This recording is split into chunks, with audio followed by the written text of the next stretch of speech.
Hey guys, JC Nichols with Whiskey Jack Ridge. Today's the day with our push knife, our push jagger. Okay, we've got it to the point where we've rough cut it, we've cut it, we've rough cut it, rough trimmed it. Now I've put my template back on, put the original template back on, and if you can see that. And everywhere there's black,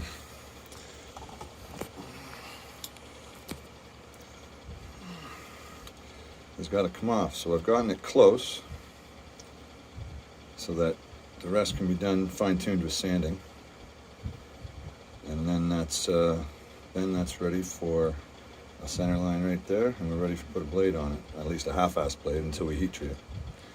So that's the goal for today. Goal for today is to get all the black marks off, and then we'll be pretty friggin' close to finished size anyway.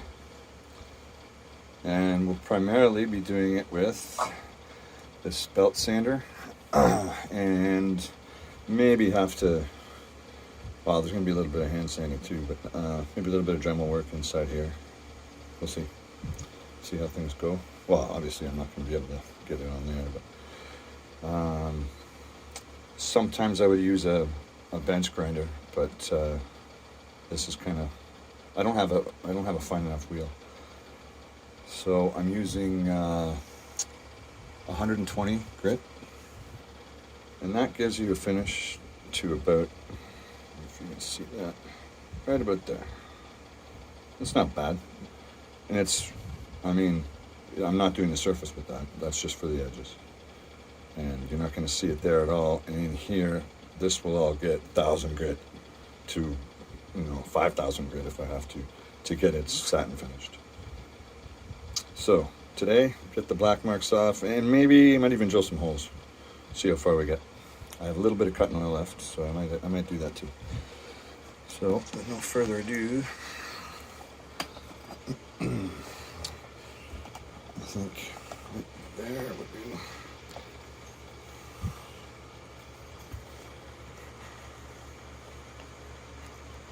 Do most of the work near the top. This back side, it's got a couple places I missed that have little imperfections in the middle. You would think that's flat, but that really has little imperfections in it. So, I mean,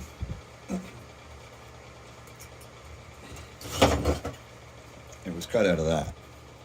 That's just a hunk of garbage I found. So, not really garbage. It's I think it's 1084 still. Good for beginners.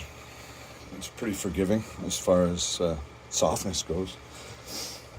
But, okay. I'm sure you guys know the routine with me by now. Mask up. No particulates.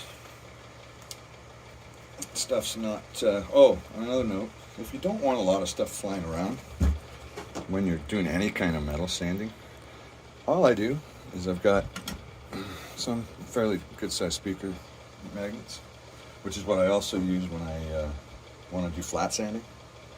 So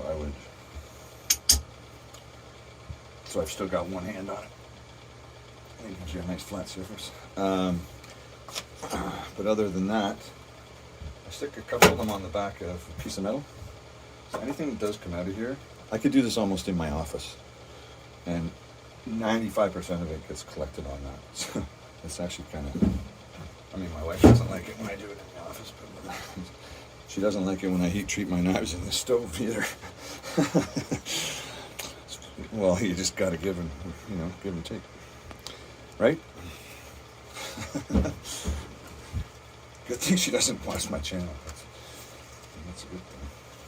Or does she? At least I don't think she does. Mask up.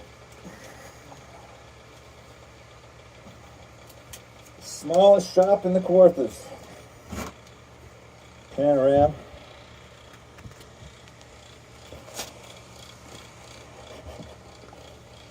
You don't need a lot of room. You just have to have goals. Right? It's got to have goals. Goggles. And I forgot my headphones, so I guess. Oh, and I'm gonna. I might plunge this just for comfort's sake on my hands, but because we still got to heat treat it, you don't have to plunge it.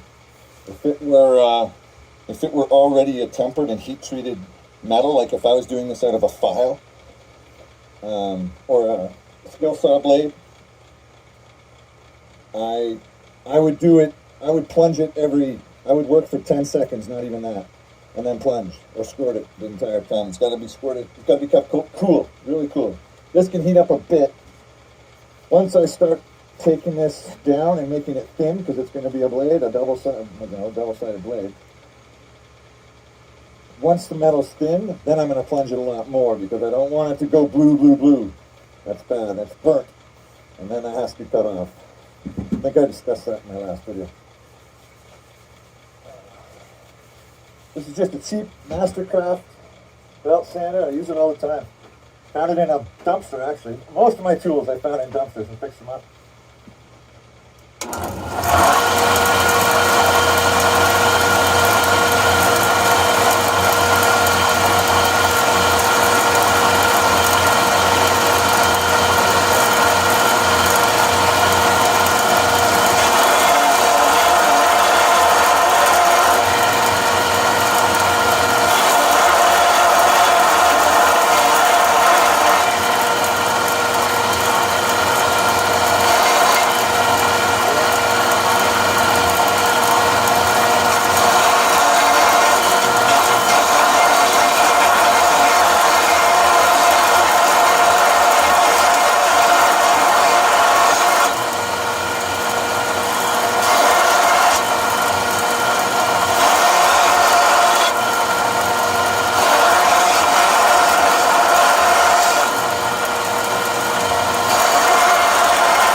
finish we're getting.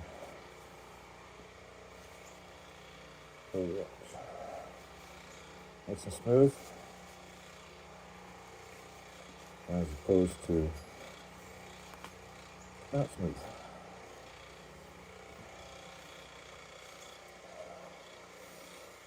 So, as always, I'll until I get into the more technical part of that, I'm just going to carry on, and if you have any questions, just put them in my comment section. But I'll give you a good peek before I get into the Dremel work. Before I get into all the Dremel work inside here, just a couple little tricks there, you know. Other than that, most of these marks will have to be put on again, my center mark and all that. And then it's just a matter of, I don't do it on the handle part, but, and I am putting a handle on this, by the way. So the holes that I'm drilling aren't going to be decorative. They're just going to be holes so the epoxy will go right through to both sides of my scale. You know, the scale on this side and the scale on that side. With what I might use bone, maybe. I've never used bone on a little knife like this before. I think it'd look cool though, and it just smells real bad. That's all when you're working on it. So anyway, until then, I'll see you out there.